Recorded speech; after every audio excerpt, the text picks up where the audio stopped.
Assalamualaikum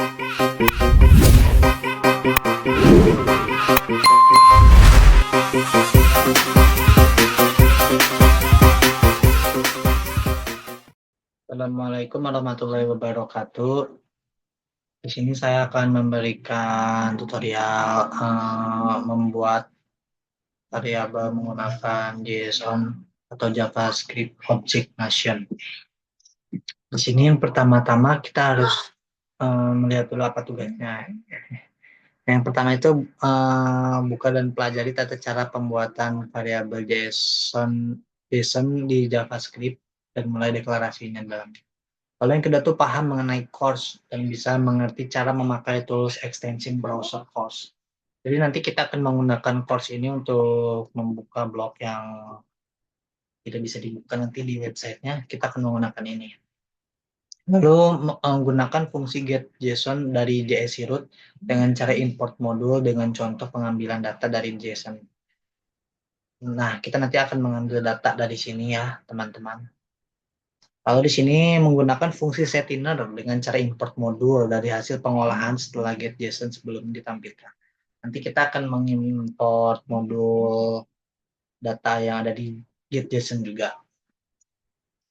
Yang pertama-tama seperti biasa, teman-teman akan membuat folder baru, project baru. Di sini saya menggunakan index, script, lalu style CSS biar teman-teman ingin menggunakan, tapi jika tidak juga tidak apa-apa. Dan untuk filenya, saya menyimpan filenya di SAM, karena saya menggunakan SMPP untuk localhost-nya. Di sini saya menyimpannya di htdocs. Nah, ini file yang saya buat sama kan, teman-teman. Nah, lalu seperti biasa, teman-teman buat indeksnya dulu akan tampilnya seperti apa. Di sini saya membuat data JSON miner untuk judulnya, lalu workers. Nanti kita akan menampilkan workers ini, mengambil data workers. Jadi kita membuat judulnya dulu, dan nanti ini akan kita panggil.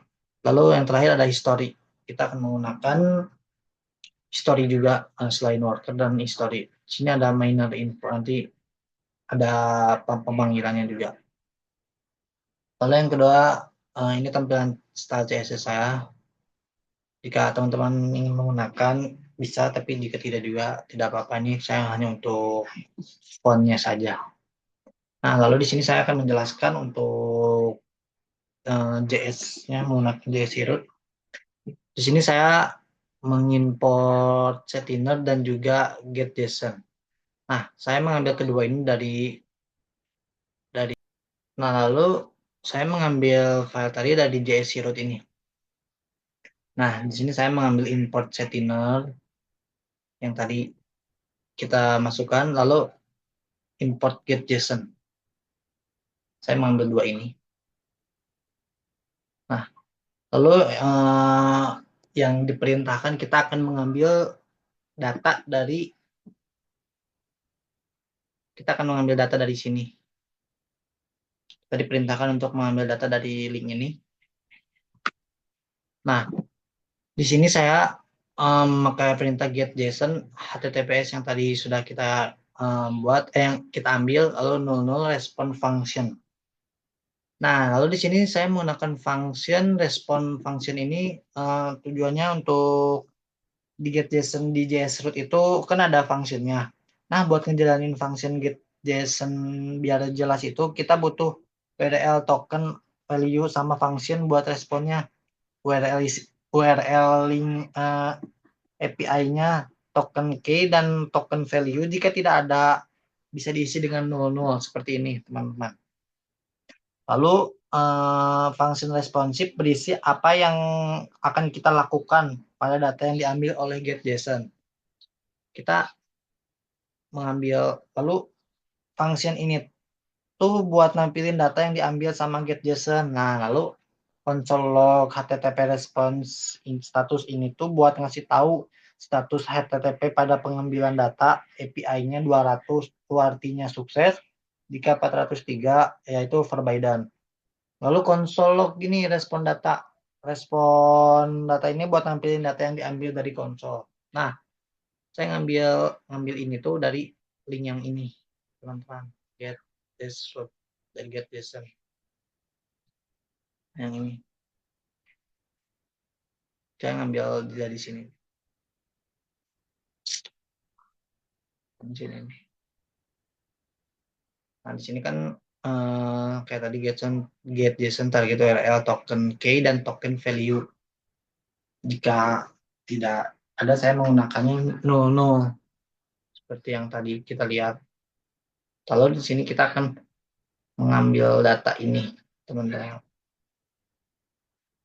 Nah, di sini saya menggunakan cost miner for HTML untuk menampilkan informasi miner. Di sini saya akan mengambil data dari miner, total hash, total search, network hash, immature, balance, dan juga paid.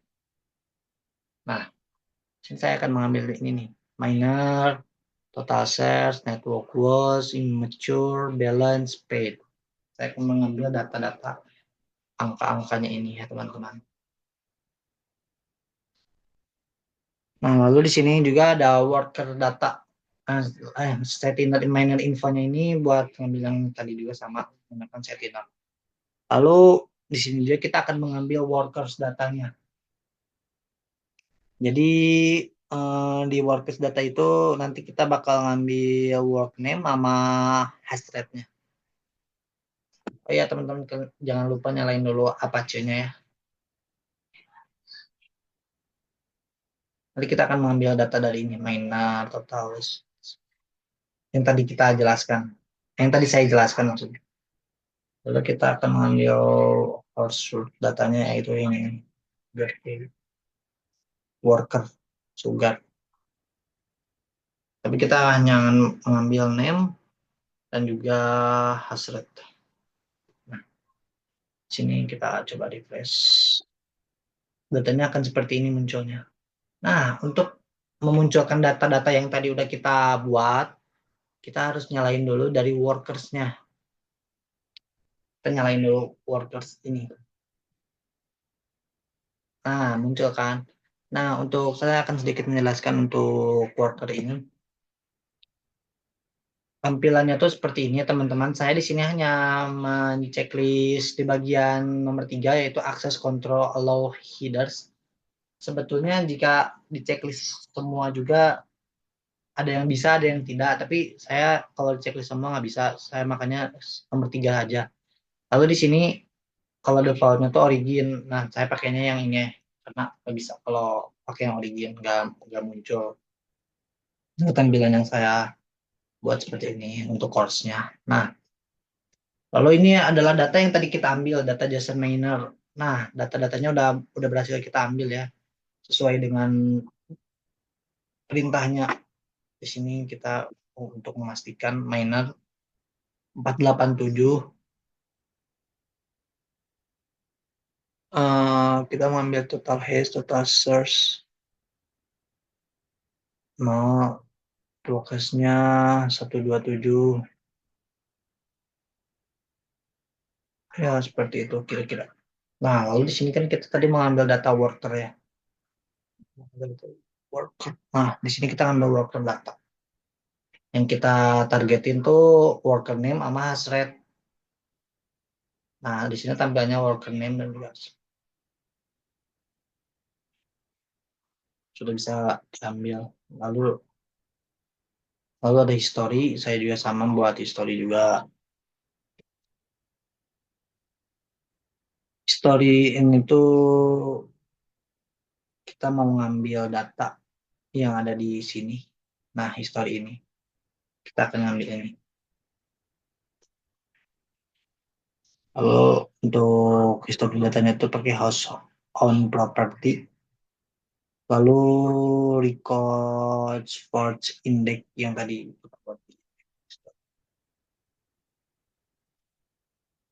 Nah, kalau kita ambilnya kan tadi cuma ada time sama hash rate.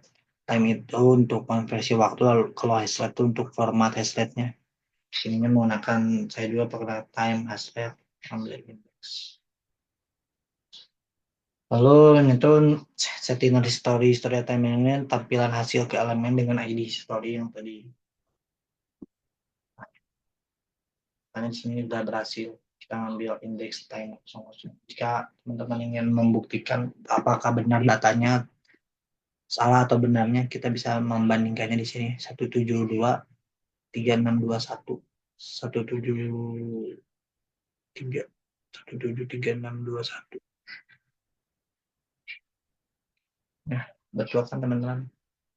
Ini ada indeks 0, indeks 1, 2, 3 di bawah. Alas rate-nya pun beda-beda di sini, 70, 30, 70, 30. Sekarang lalu cek juga di spek, lalu di konsol. Apakah datanya muncul di sini?